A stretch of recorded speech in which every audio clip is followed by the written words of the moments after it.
इस देश के नागरिक के रूप में जिसको रहना होगा भारत के संविधान को मान करके चले, भारत की परंपरा पर विश्वास करे, भारत के महापुरुषों को सम्मान दे, सबका स्वागत होगा।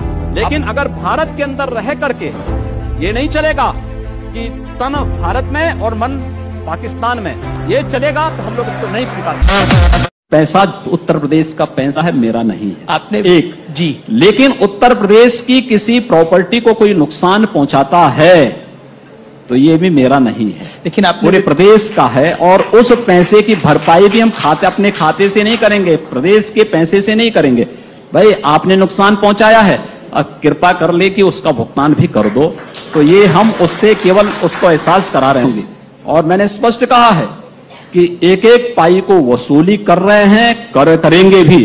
इसमें किसी प्रकार का कोई मान मनोबल नहीं होगा। ये समय गया जब उपद्रवी और दंगाइयों को मुख्यमंत्री आवास पे बुला करके उनको माला पहनाई जाती थी, गुहार की जाती थी कि भैया आप ये मत करो।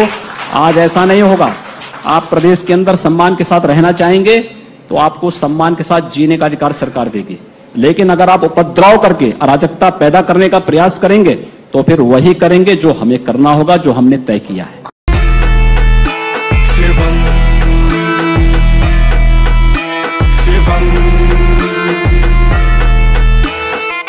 आप कोई और सीट बताइए जहां से आप चुनाव जीत सकते हैं, गोरखपुर से निकलकर। कहीं भी उत्तर प्रदेश, पूरे देश के अंदर कहीं भी आप कहें तो हैदराबाद से चुनाव लड़के जीत सकता हूं।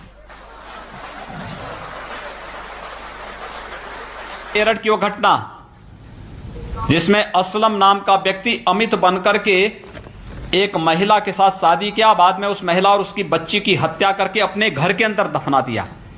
मुझे आश्चर्य होता है, इतने बीभत्स घटना पर भी ये सब तथाकथित सो कॉल्ड जो सेकुलरिस्ट हैं या अपने को जो अपने तथाकथित प्रगतिशील कहते हैं, इन लोगों के कलेजे नहीं पिघले। एक महिला के साथ इतनी बर्बरता। असलम नाम का व्यक्ति अमित बनकर के धोखे में रह करके उस महिला की इसलिए हत्या कर दिया क्योंकि इस महिला ने इस्लाम स्वीकार करने से इनकार कर दिया था। और इस प्रकार के 100 मामले आए हैं और बहस इस पे होनी चाहिए कि ये चीजें हम अलाउ करके कानून व्यवस्था को चुनौती देने वाले ऐसे लोगों को जो नाम बदल करके छल और छद्म से बेटी और महिलाओं के भविष्य के साथ खिलवाड़ कर रहे हैं, इनको कितनी छूट देनी है। जबकि इस मामले में मैं आज की बात कर रहा हूं, यूपी ने कानून आज बनाया है, हम ऑर्डिनेंस आज लेके आए हैं, कानून आज हम बनाने जा रहे हैं। केरल हाईकोर्ट इस मामले में बहुत पहले बहुत स्पष्ट आदेश कर चुका है केरल की सरकार को। कर्नाटक हाईकोर्ट ने भी इससे संबंधित आदेश पहले से किए हैं। हमें न्यायपालिका की उन भावनाओं को भी समझना चाहिए और आम जन की उन भावनाओं को भी समझना चाहिए। एक आम अभिभावक क्या चाहता है, कैसा माहौल चाहता है। सुरक्षा की गारंटी, एक तरफ आप पलायन की बात करेंगे, दूसरी तरफ इस प्रकार के गुंडों को सड़कों पर चल करके पूरी तरह अराजकता फैलाने और अव्यवस्था फैलाने की छूट देंगे।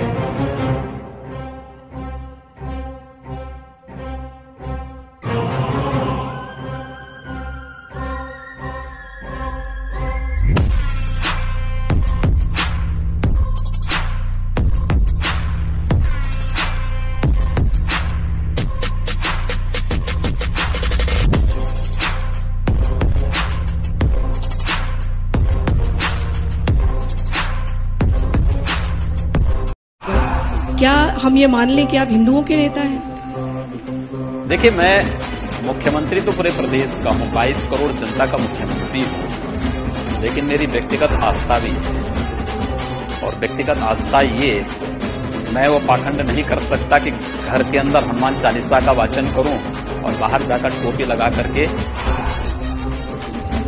जो है दूसरा प्रदर्शन करूं। ये चीजें नहीं हो सकती हैं। मेरी आस्था मेरे स्थान पर है, मैं उसका पालन कर रहा हूं और मुझे हिंदू होने पर गर्व की अनुभूति भी होती है। दुनिया की सबसे प्राचीन समृद्ध परंपरा में जन्म लेने का सौभाग्य मुझे प्राप्त हुआ है और उसमें भी एक सन्यासी की दंगे की उत्तर प्रदेश में 2.5 वर्ष के दौरान 430 से अधिक सांप्रदायिक हिंसक झड़पें और दंगे हुए हैं। एक भी दंगे की शुरुआत हिंदुओं की ओर से नहीं हुई।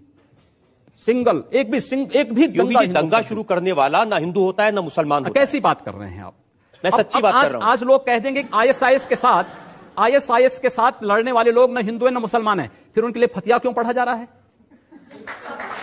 आप कहते हैं कि आतंकवाद की कोई जाति नहीं होती, और राम जन्मभूमि पर हमला करने वाले आतंकवादी जब वहां सुरक्षा बलों के हाथों मारे जाते हैं तो उनके लिए फतिया पढ़ा जाता है। क्यों नहीं उनको अमेरिका की जैसे ओसामा बिन लादेन को अमेरिका ने समुद्र में डाल दिया, पता ही नहीं लगा कहां चला गया, वैसे क्यों नहीं उनके साथ व्यवहार करते हैं? फिर तब उसकी कोई जाति नहीं, उसका कोई मजहब, कोई धर्म नहीं, उसके साथ इसी प्रकार का व्यवहार करिए आप।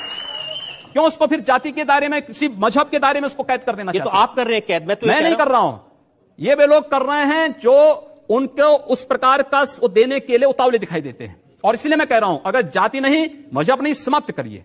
आतंकवाद की कोई जाति नहीं, कोई मजहब नहीं, आप उसके साथ उसी प्रकार का व्यवहार करिए। आप आतंकवादी है, मिट्टी तेल छिड़क करके आग लगा दीजिए, फेंक दीजिए उसको, जिससे पता ही ना लगे। क्या मतलब है? ये चीजें अपने आप समाप्त हो जाएंगे। यह हिंदुत्व की सदी है, और हिंदुत्व की सदी केवल भारत की नहीं, दुनिया की सदी होगी। पूरी दुनिया के अंदर हिंदुत्व का झंडा एक बार पुनः मजबूती के साथ भगवा झंडा दुनिया के अंदर कोने कोने में लहराएगा। उसके अनुसार एक बार पुरुषार्थ किए जाने की आवश्यकता है।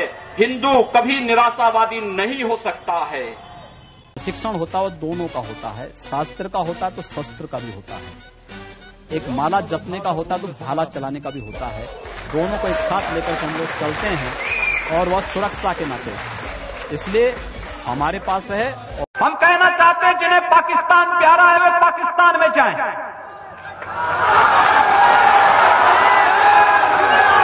जिन्हें पाकिस्तान अच्छा लगता है वो पाकिस्तान चले जाएं।